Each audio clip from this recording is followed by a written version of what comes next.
que le fait de demeurer dans la parole de Dieu, c'est déjà une bénédiction. Mais en dehors de cela, le Seigneur voudrait que nous puissions aussi demander certaines choses. Toujours. Et c'est ce que nous devons faire. C'est de demander au Seigneur d'être toujours dans le cadre de sa parole, de sa volonté. Si nous ne lisons pas, nous devons tout en prier de nous. Et faire le sort de vie demeurer. Mais en plus de cela, il y a certaines dispositions que le Seigneur donne à ses enfants. Alors nous devons nous demander pour obtenir cela. Et c'est pourquoi nous allons lire la parole de Dieu avant de passer à la prière. Nous allons prier aujourd'hui pour 2 ou 3 requêtes. Et puis le dimanche, nous allons achever par la grâce du Seigneur. Nous allons prendre le livre de Matthieu. Matthieu, le chapitre 7. Oui, le 6, ça c'est le sujet pour lequel tout à l'heure nous allons parler. Mais avant cela, nous allons lire le chapitre 7.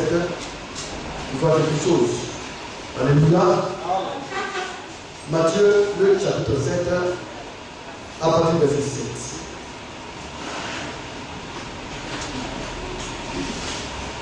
Matthieu 7, verset 7. Oui. Demandez et l'on vous donnera. Cherchez et vous trouverez. Frappez et l'on vous ouvrira. Car quiconque demande reçoit, celui qui cherche trouve, et l'on ouvre à celui qui frappe. Le Père vous donnera une pierre à son fils s'il lui demande du pain. Ou s'il demande un poisson, lui donnera-t-il un serpent? Si donc méchant comme vous l'êtes, vous savez donner de bonnes choses à vos enfants, à combien plus forte raison votre Père qui est dans les cieux donnera-t-il de bonnes choses à ceux qui les lui demandent? Béni pour la parole d'Aimé. Seigneur notre Père et notre Dieu, que ton nom soit loué et glorifié. Amen. Nous te sommes infiniment reconnaissants pour tout ce que tu fais pour nous. Voici que ta parole vient d'être lue. Nous savons que tu es le seul à pouvoir nous donner la révélation du contenu de ces versets. C'est pourquoi, Père, nous te confions ton serviteur. Efface la personne qu'il est, et que ce soit le Saint-Esprit de Dieu qui vienne se saisir de la parole afin de nous la révéler pour la gloire de ton nom. Nous nous attendons à toi. Viens et parle à notre cœur, car c'est au nom de Jésus-Christ que j'ai prié. Amen. Merci Seigneur.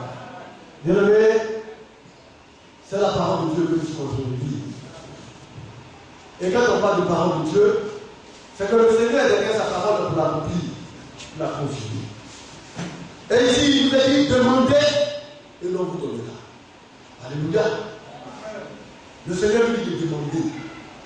Si nous demandons, alors il nous sera donné. Cherchez et vous trouverez. Frappez et l'on vous ouvrira. Alors continuons. Quiconque demande reçoit. Le Seigneur nous dit demandez. Celui-là qui demande, il va recevoir. Amen. Nous sommes des hommes. L'homme peut côté. L'homme peut mentir. Mais Dieu, lui, demeure fidèle. Amen. Notre Dieu n'a jamais menti. Amen. Ce qu'il dit, toujours il prend soin de réaliser cela. Amen. Alors si notre Dieu nous demande de demander, et que celui-là qui demande de recevoir, si nous demandons de la bonne manière, il est évident que nous recevions. Amen. Oui, il la demande. Comment demander? Le plus souvent, les hommes se lèvent, ne cherchent même pas à voir les conditions pour lesquelles il faut demander et ils se mettent à demander. Mais il y a des critères pour demander.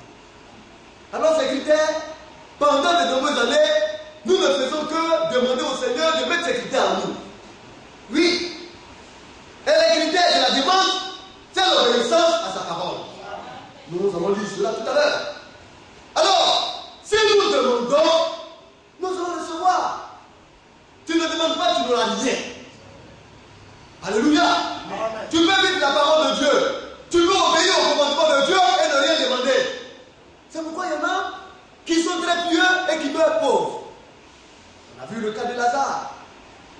sein du peuple de Dieu, il y avait des indigents. Alléluia. Mais lorsque on sait qu'on obéit à Dieu, à un certain moment, nous pouvons nous arrêter et tirer profit de notre obéissance en demandant. Alléluia. Et le Seigneur nous dit ici,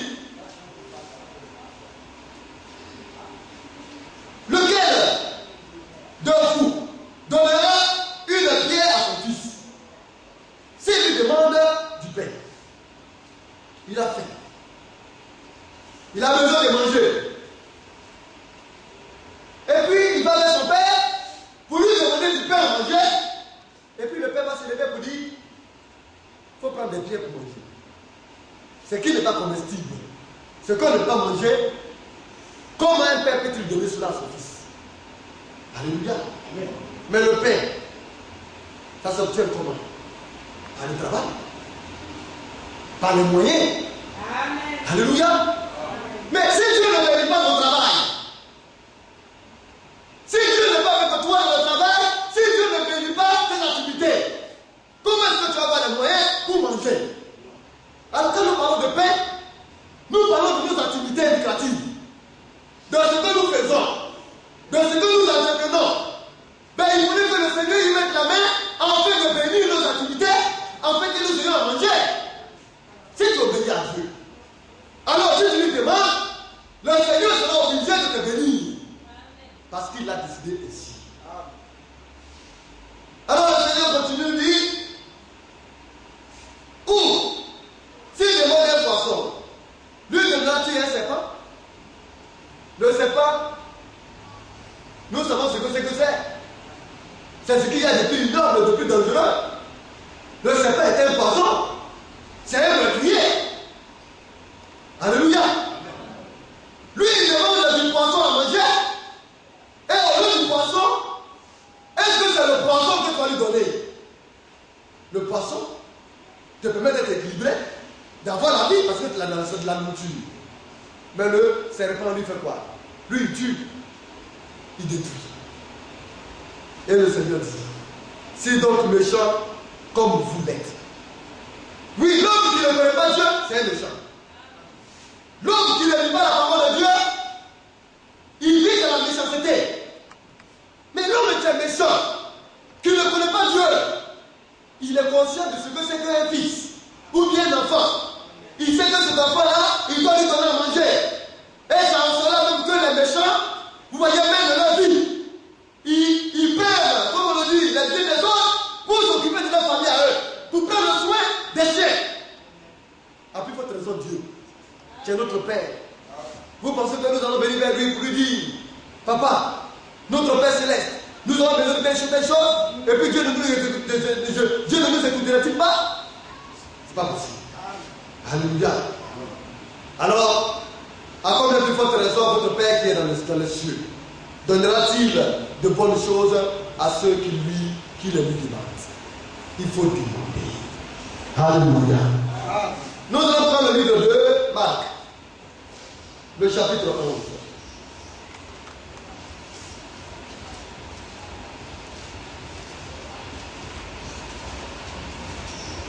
Nous aurons l'occasion de prier tout à l'heure. Nous avons dit cette histoire à verset 20. Acte 11, verset 2. Oui. Le matin en passant, les disciples virent le figuier séché jusqu'aux racines. Pierre, se rappelant ce qui s'était passé, dit à Jésus, Rabbi, regarde le figuier que tu as maudit à sécher. Donc, nous allons monter au verset 12. Pour voir qui est le Seigneur. Le Seigneur n'est pas un homme simple. Le Seigneur n'est pas comme ton frère qui a pris de toi. Tu es capable de réaliser quoi que ce soit. Le Seigneur n'est pas quelqu'un d'incapable. Parce qu'il a la capacité de faire toutes choses. Et il faut que nous comprenions que si nous marchons avec le Seigneur, nous marchons avec celui qui fait toutes choses. C'est pourquoi nous devons oser. Nous devons oser lui demander. Parce qu'il a le moyen de le réaliser. Nous descendons au verset 12. Alors nous voyons dans cette histoire, oui. Le lendemain, après qu'ils furent sortis de Bethanie,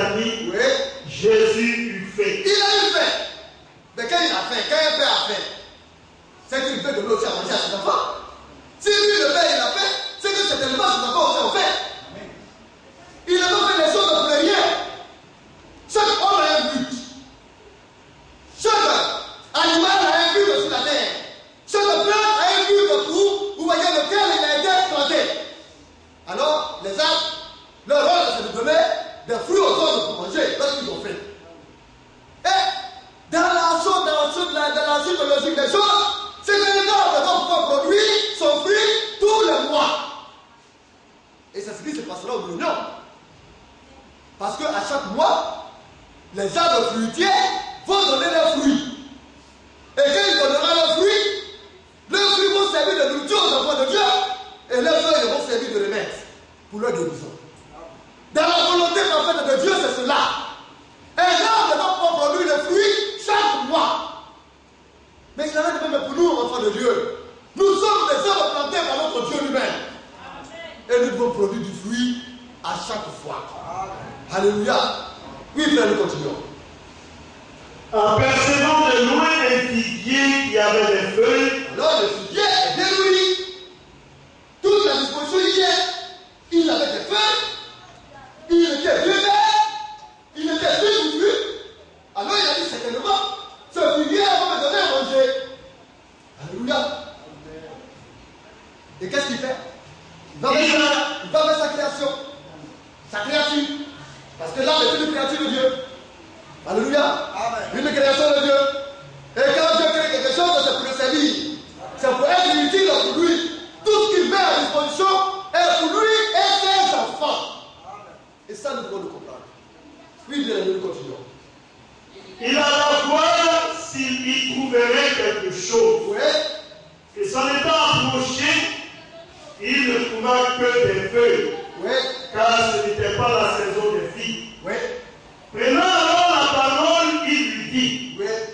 que jamais personne ne mange de ton fruit. Oui. Et ses disciples l'entendirent. Vous voyez le système de l'homme, la confusion climatique, le déséquilibre, vous voyez naturel.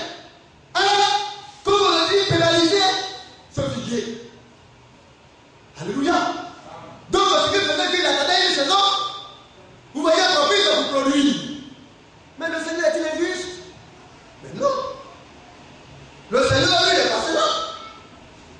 Son passage là, il a mis le figuier là pour que le jour qui passe, ce figuier puisse jouer son rôle.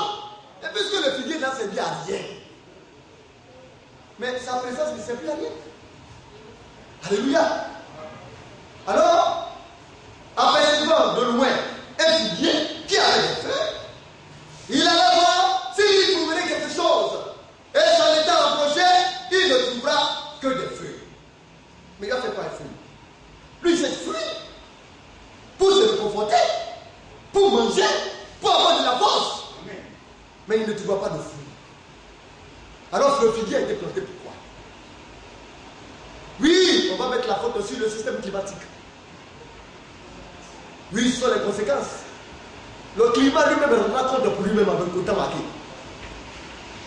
Mais quand une situation arrive, nous cherchons des boucs émissaires. C'est lui qui a fait ça. C'est lui qui a fait ça. C'est lui qui a fait cela. C'est lui qui a trompé. Lui qui t'a trompé, il rendra compte pour lui-même au temps marqué. Mais toi-même, qu'est-ce que tu as fait pour être en harmonie avec Dieu? Qu'est-ce que tu as fait? Alléluia. C'est pourquoi nous devons nous battre.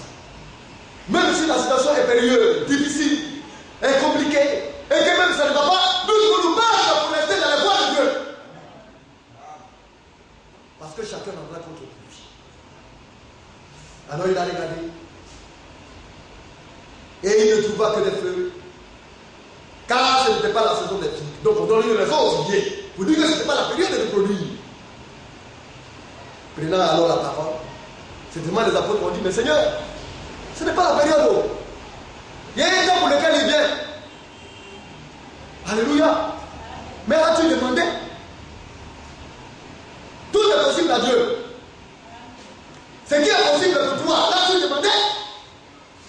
Si tu n'as pas demandé et que le temps arrive, tu rendras compte.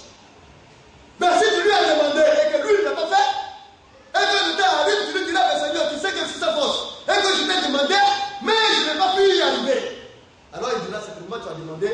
la faute me compte. C'est pourquoi nous devons répertorier dans nos vies ce qui n'est pas normal, ce qui ne va pas. Et nous devons les corriger. La correction est possible. Et les dégâts commis dans notre vie peut être rectifié par Dieu. Et c'est ainsi que nous devons avoir la vision. C'est ainsi que nous devons pouvoir nous comporter. Il y a de l'espoir aussi longtemps que la grâce est démise. Tout peut se régler. Tout peut se corriger. À partir du moment où la parole de Dieu est là, il suffit seulement de reconnaître ses faiblesses, ses failles, et de interroger, de demander au Seigneur, et le Seigneur corrige tout par la parole. Amen. Alors, prenons alors la parole, il dit que jamais, comme tu n'as pas joué ton rôle, que jamais personne ne mange de ton fruit. Et ses disciples l'ont dit. Ils ont compris. Tu ne porteras plus jamais de fruit. Ta raison d'exister n'est plus. Il a parlé. Lui, il parle. Demande et il parlera. Alléluia. Quand il dit, ça arrive. C'est ça notre Seigneur. Nous devons le connaître. Nous devons savoir qui il est. Il n'est pas un simple homme. Parce que ce qu'il pense, se réalise. Ce qu'il dit, s'accomplit. Alléluia. Alors, il a parlé. La parole est sortie. Or, la parole de Dieu ne sera pas en fait. Quand elle est prononcée, avant de retourner à lui, elle doit accomplir l'œuvre pour laquelle elle a été prononcée. Amen. C'est pourquoi les promesses de Dieu ne sont pas vaines. Nous devons y mettre notre foi. Nous devons nous y cramponner. Alléluia. Et là maintenant, c'est là maintenant la nouvelle question. La parole du Seigneur. Elle est présente. Amen. Elle a du droit. Amen. Elle est efficace. Amen. Elle se réalise. Amen. Alléluia. Et malheureusement pour ce figuier, la parole s'est accomplie négativement envers ce figuier. Mais nous, qui sommes les fils du royaume, si nous demandons, la parole est pas sortie, ça accomplira de manière positive pour nous. Amen. Oui. Parce que le Seigneur nous la donne de manière positive. Demandez. Alléluia. Et il vous sera donné. Cherchez. Et vous allez trouver. C'est lui qui est. Demande. Si tu demandes, moi je te donne. Cherche. Alors si tu cherches, moi je ferai de sorte que tu trouves. Il faut frapper la porte. Si tu frappes, moi je vais faire qu'on va ouvrir. Alléluia. Mais avant de le faire, il y a des conditions.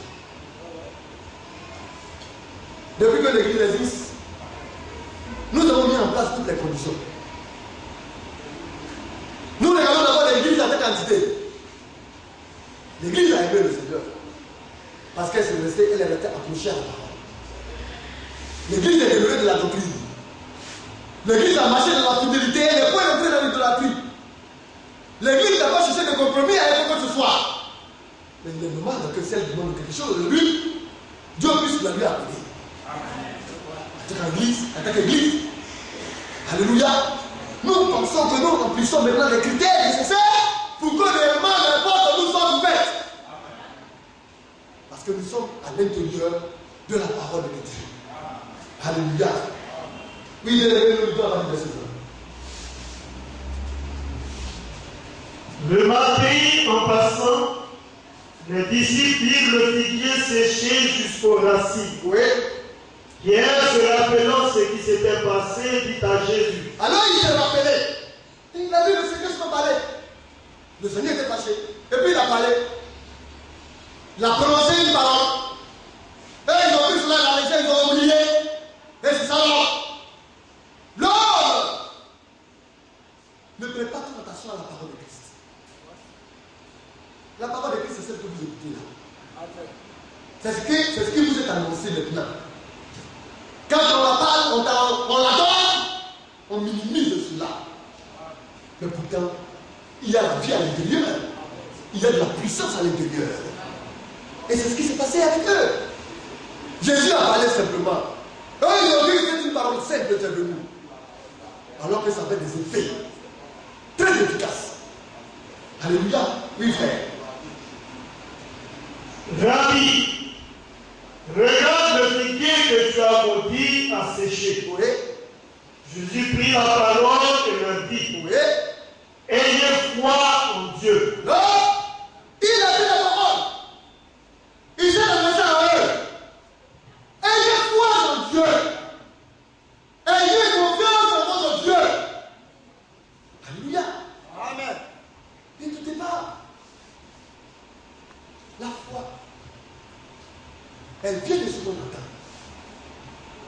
Mais qu'est-ce qu'on attend?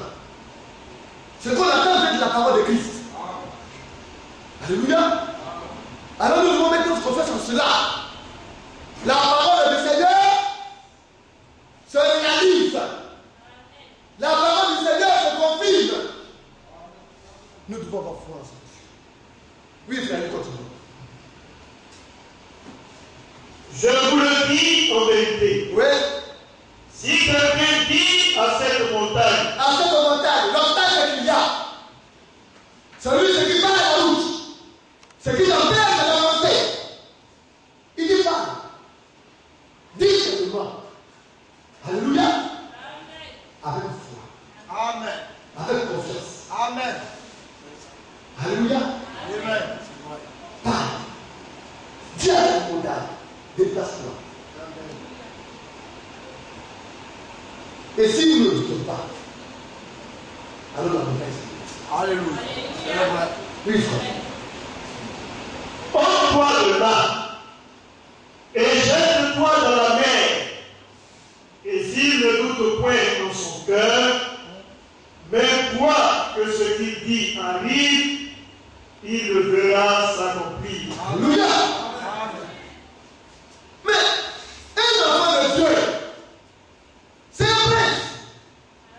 Il ôte de ton chemin. Tu es en train de m'empêcher de marcher.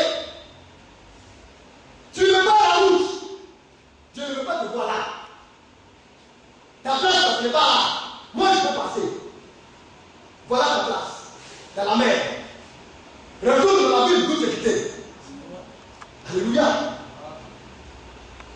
Et il dit, s'il ne dit point en son cœur, parce que c'est à l'intérieur que ça se passe, la stabilité,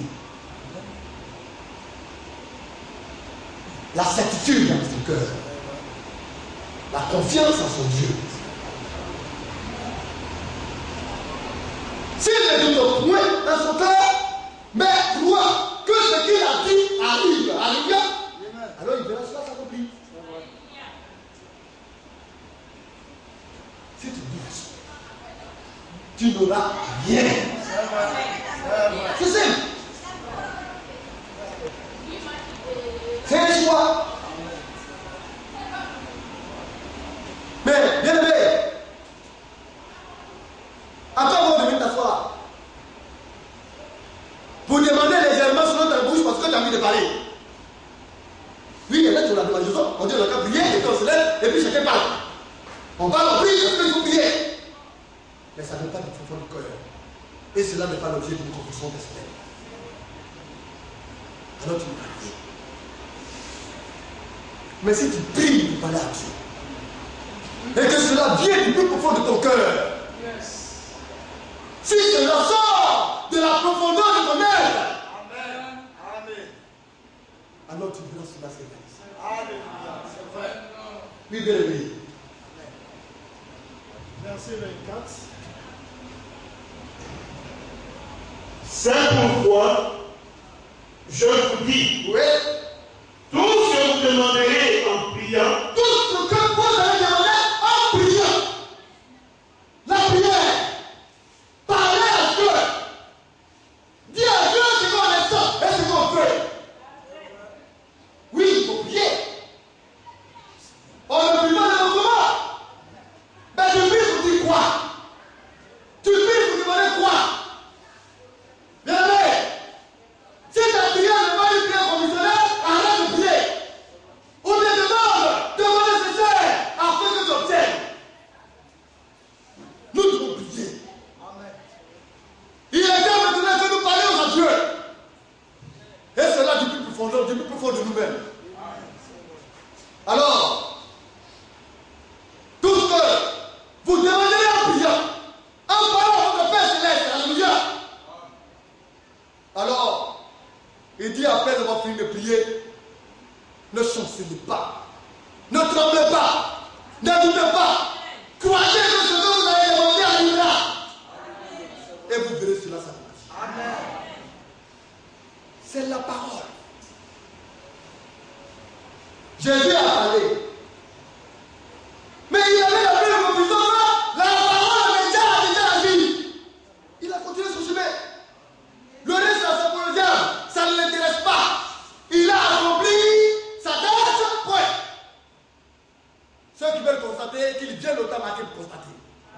Et quand l'heure du conseil est arrivée, la réalité c'est que le figuier a séché.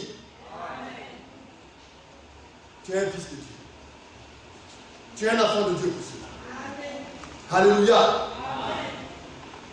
C'est pourquoi, dans tout ce qui s'est passé, en tant que des enfants de Dieu, nous avons fait tout par amour de Dieu. Nous allons revenir sur nos sujets, Matthieu 6.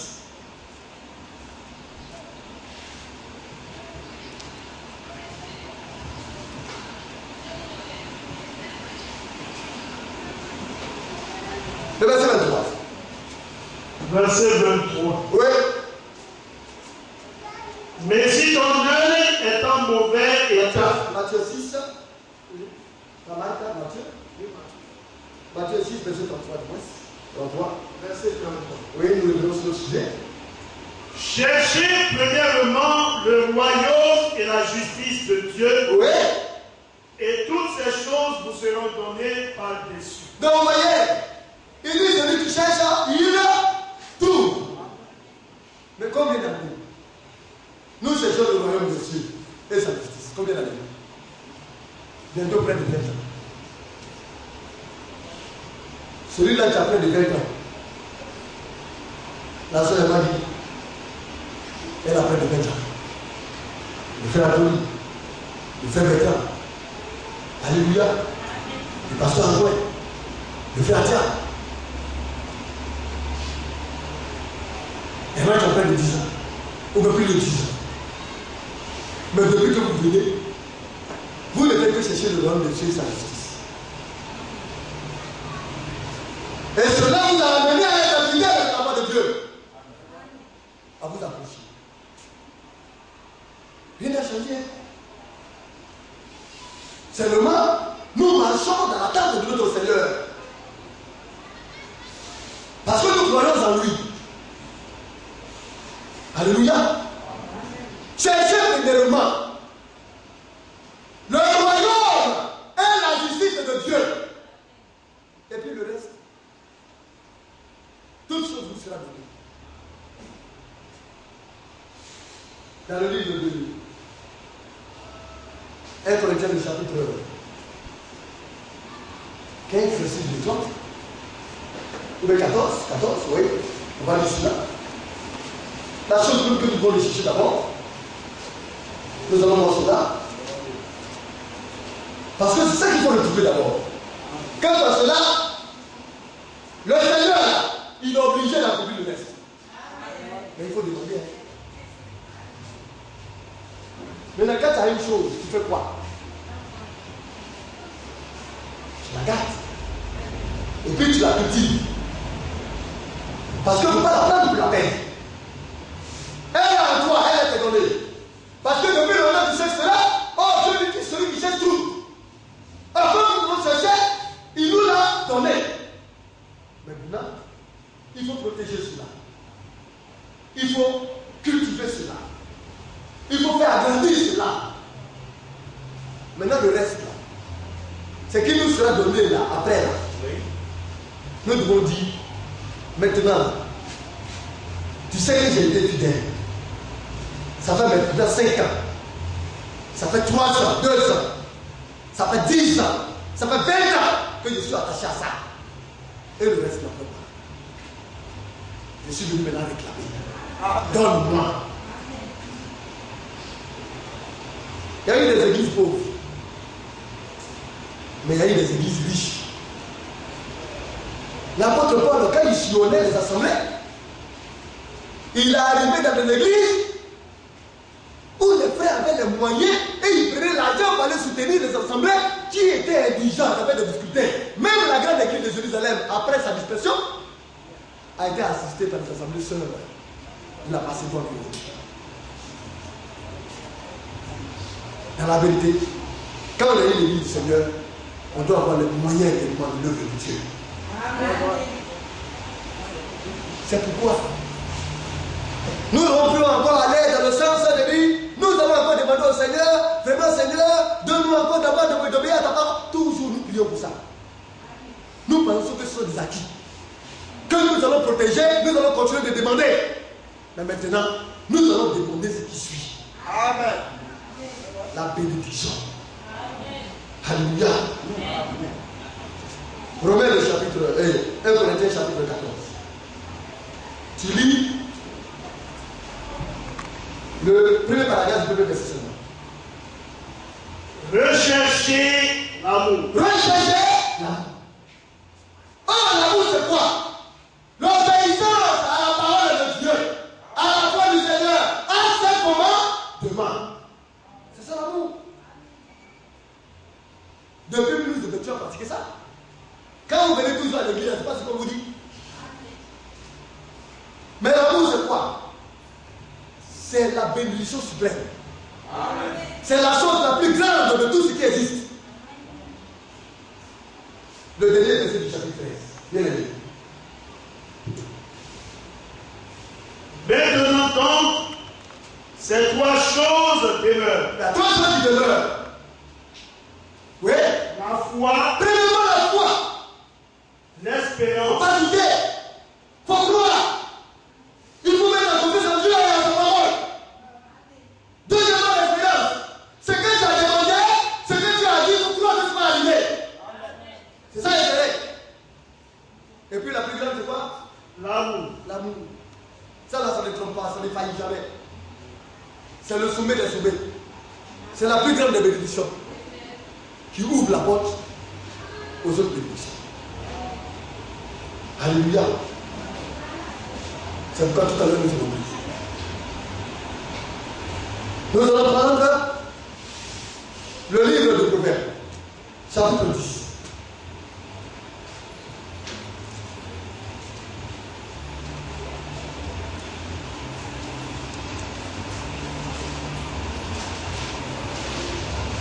Nous allons lire le verset 6 et le verset 22. Oui. Verset 6. Oui. Il y a des bénédictions sur la tête du juste. Alors, le Seigneur a regardé et puis dit, sur la tête des justes, là, du juste là, il y a beaucoup de bénédictions. Est-ce que tu es juste? Amen. Le secret pour être juste, c'est simple. C'est l'amour. Si tu pratiques l'amour, c'est la plus grande des bénédictions. C'est réellement de la justice. Et la promesse, je vous dis que sur la tête des justes, du juste, si tu es juste, Dieu dit, ça y est, ta tête s'est déposée. C'est là. Est-ce que tu crois? Alléluia. Dieu dit, regarde ce nom au-dessus de toi. Il y a des bénédictions, pas une, pas deux, pas trois, mais des bénédictions sur la tête du juste.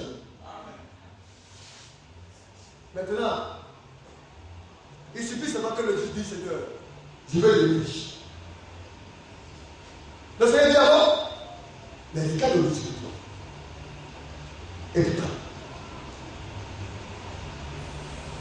Le verset 22. C'est la bénédiction de l'Éternel qui enrichit. C'est la bénédiction de l'Éternel qui enrichit. Tu veux devenir riche? Il y a la bénédiction sur ta tête. Les bénédictions sont sur ta tête. Alléluia. Mais la bénédiction suprême, c'est l'amour de Dieu. Alors, la richesse est à l'intérieur.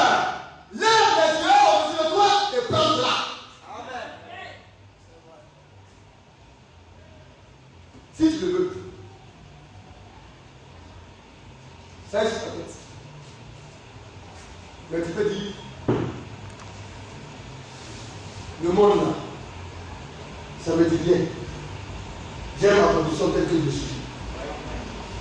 Je me fais m'attacher à la parole et puis j'ai cette mort aussi. Dieu dit sur moi. Tu peux être un bon chrétien, très pieux et fervent, et puis rester pauvre. C'est pas mon père. Mais si madame est là, et si mamie et pas pour t'aimer, tu seras obligé de le voir tes objectifs. Alors tu seras obligé d'aller un peu plus. Parce qu'il y a des bénédictions sur ta tête. Et la bénédiction suprême enrichit. Alors prends-la. Demande. En fait, c'est la personne. Alléluia. Et là, le juste. Comment on dit? C'est pas sa foi. Et la belle, ça y est, ta tête. C'est l'amour de Dieu dans ton cœur. Mais si tu n'as pas la foi, si ta foi n'est pas stable, tu n'obtiendras rien. On va lire chapitre 2. Habakkuk chapitre 2, le verset 4.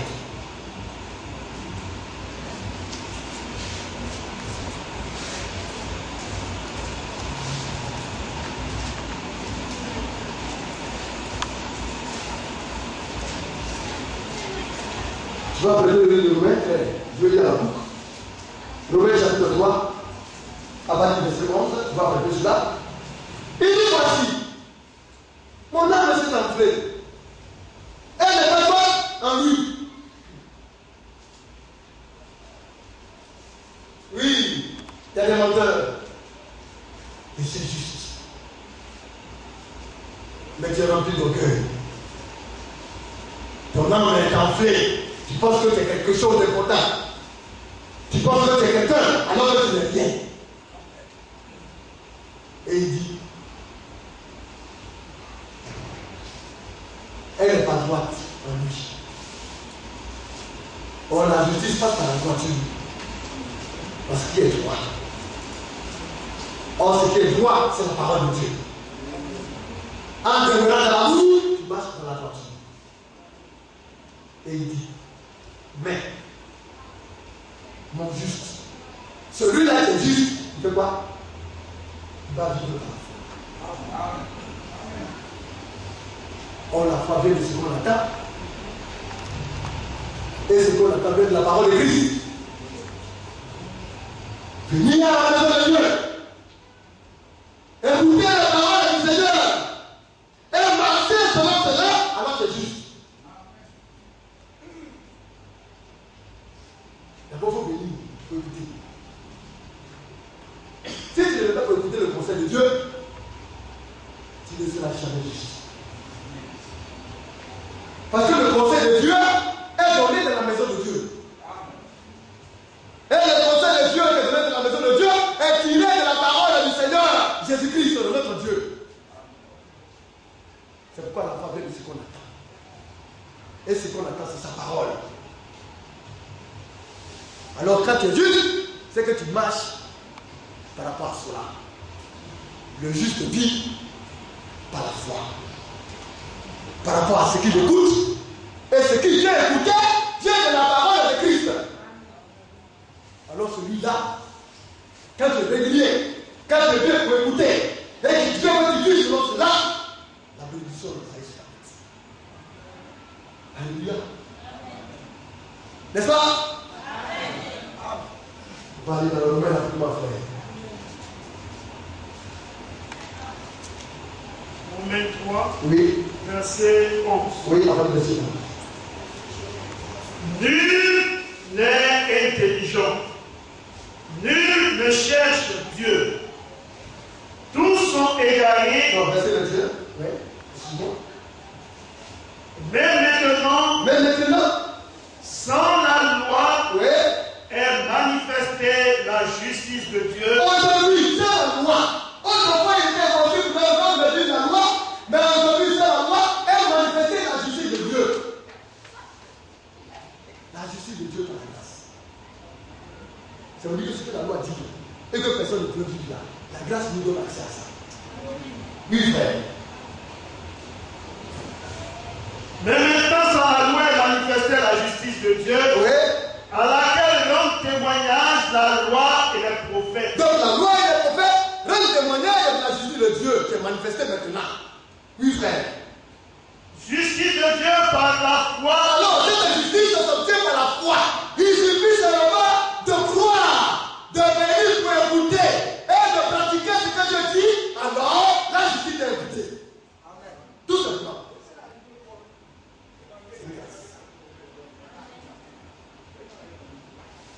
C'est une grâce soudaine. Oui, frère. Pour tous ceux qui croient. Alors, il faut croire. N'est-ce pas? Oui, bien aimé. Il n'y a point de distinction. Oui. Car tous ont péché. En réalité, nous étions tous injustes. Méchants. Oui. Et sont privés de la gloire de Dieu. Oui. Et ils sont gratuitement justifiés par sa grâce. Amen. Alléluia. Par le moyen de la rédemption Oui. qui est en Jésus. Donc, gratuitement, par la grâce de Dieu, nous avons d'abord été justifiés. Bien aimé, le Seigneur te dit qu'actuellement où tu es là, tu es injuste. Mais il faut entretenir en venant dans la maison de Dieu pour écouter, pour t'améliorer davantage dans la justification que Dieu t'avance donnée. Donc tu es injuste. La bénédiction c'est ça. Mais pour vous que tu crois. Amen. Oui, bien aimé. C'est lui que Dieu a destiné à être par son sang Ouais, pour ceux qui croyaient, ouais. victime propitiatoire. Il a pris pour nous toutes nos fautes. Lui le juste. Il est devenu injuste pour nous afin que nous soyons justes. Il nous a lavé par son sang. Nous avons été justifiés au nom de lui. Nous sommes plus le sauveur de juste. Alléluia. C'est la parole. Oui, frère. Afin de montrer sa justice. Oui. Parce qu'il avait laissé impunis les péchés commis auparavant Oui. au temps de sa patience. Il montre ainsi sa justice dans le temps présent. Dans le temps présent, actuellement, il nous montre sa justice, oui. De manière à être juste, Oui. tout en justifiant celui qui a la foi en Jésus. Enfin, je fais quoi? De manière à être juste, tout en justifiant. Notre Seigneur est juste. Et il nous a justifiés parce que nous avons la foi en Jésus. Or, la foi vient de la parole de Christ. Alléluia. C'est pourquoi nous sommes justes. Oui, frère. Où donc est le sujet de se glorifier? Alors, on n'a pas à se glorifier. C'est tout simplement. Seigneur, tu nous as rachetés par ton sang. Tu nous as lavés. Et tu as fait de nous des justes. Nous sommes des justes. Nous sommes des saints par ta grâce. Et il y a des bénédictions sur nos têtes. Alors, Seigneur, nous voulons telle chose. Alléluia. Oui, frère. Il est exclu. Oui. Par quelle loi? Par la loi des œuvres? Non. Mais par la loi de la foi. Oui. Alors, il y a la loi. La loi de la foi. Or, la foi, c'est quoi? Oui, c'est vrai que nous avons vu d'où vient la foi. C'est quelle est la réalité? Parce que la foi ne peut que venir de ce qu'on attend. Et de ce qu'on attend vient de la foi, de la parole de Christ. Mais la foi est aussi quelque chose d'autre. Alléluia. Et c'est cela que Dieu nous donne. Et nous allons la lire tout à l'heure. Et nous allons prier le Seigneur. Oui, frère, tu termines. Et nous allons la lire les deux. Car nous pensons Oui. que l'homme est justifié par la foi Oui. sans les œuvres de la loi. Tu es justifié par la foi. Parce que tu crois en Jésus. Sans les œuvres de la loi. Maintenant, Hébreu, le chapitre 11. Or. Oui. Or. La foi est une ferme assurance des choses qu'on espère. Oui, on va aller doucement. Or, la foi, maintenant que Jésus-Christ veut de nous, c'est que nous soyons fermes. Dieu dit, La bénédiction, c'est pour toi. C'est pour moi. C'est pour ma soeur. Il ne faut pas laisser le diable venir te distraire. Il faudrait que tu sois fait.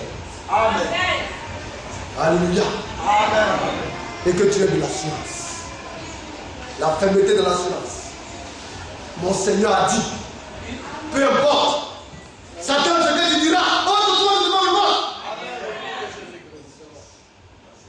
Parce que j'ai l'assurance de ce que mon Dieu dit.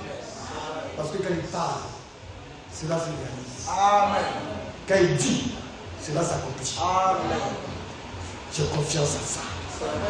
J'ai de l'assurance. Amen. Et mon assurance ne chancellera pas. Amen. Elle est ferme en Christ. Amen. Est une ferme assurance. Alléluia. Amen. Des choses qu'on espère. Qu'est-ce qu'on espère? La parole de Christ. La parole de Dieu. Amen.